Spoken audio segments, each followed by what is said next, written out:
the gentleman from Missouri, Mr. Onder.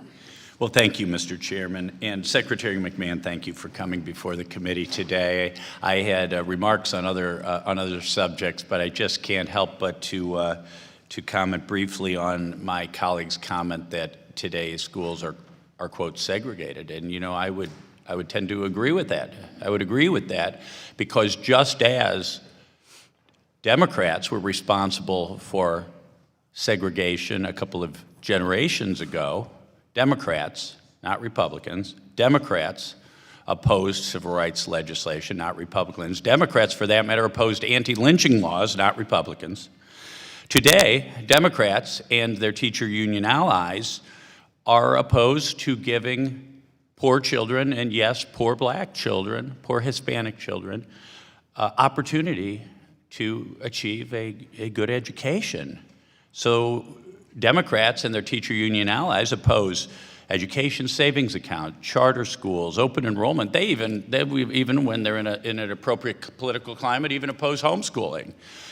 So it's really rich to hear a Democrat somehow accuse you and me, my colleagues, of somehow being responsible for the segregation today of poor minority children into failing schools when they insist on maintaining the public school monopoly that has generated that failure. But Secretary, I'd like to commend your work along those lines of holding radical teacher unions accountable. You recently reminded teachers across the country that the 2018 Supreme Court of Janus v. AFSCME made clear that teachers are not required to join or pay a union as a condition of employment. Many teachers disagree with the far left political activism, and I would say the anti-choice activism of the National Education Association and the AFT. And those teachers many times find it appalling that 99.9% of AFT's political contributions are to Democrats. Less than 10% of the NEA's $400 million budget goes toward representing members, and the bulk is spent on ideology and lobbying and executive perks. So they are taking teachers' hard-earned money and using it to support left-wing ideology and Democrat candidates and not teaching reading and writing and math. So I really do appreciate the focus of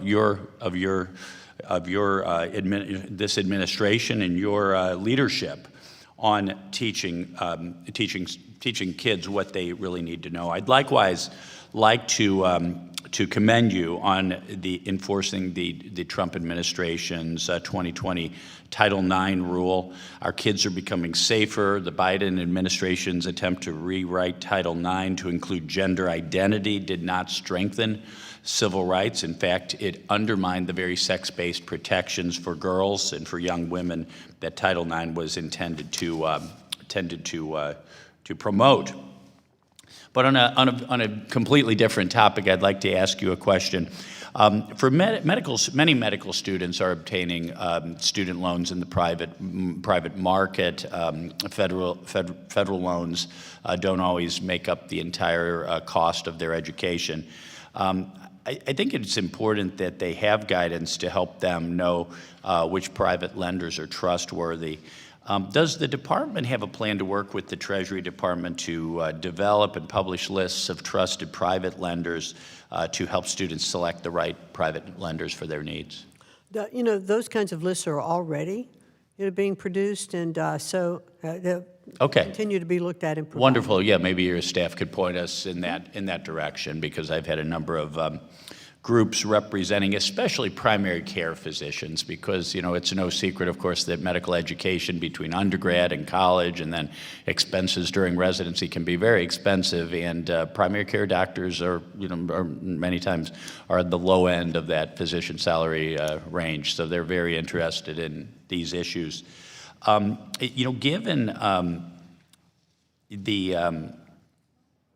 and I'm running out of time, so I probably don't have time for this, but I'm going to mention this. Given your role as a former SBA administrator, I think there could be a role for the SBA to play in helping medical trainees transition to private practice, to small businesses known as medical practices, because I really think that independent private practices many times are the lowest cost and the best place for patients to receive care. So I just wanted to make that comment. Thank you. Thank you.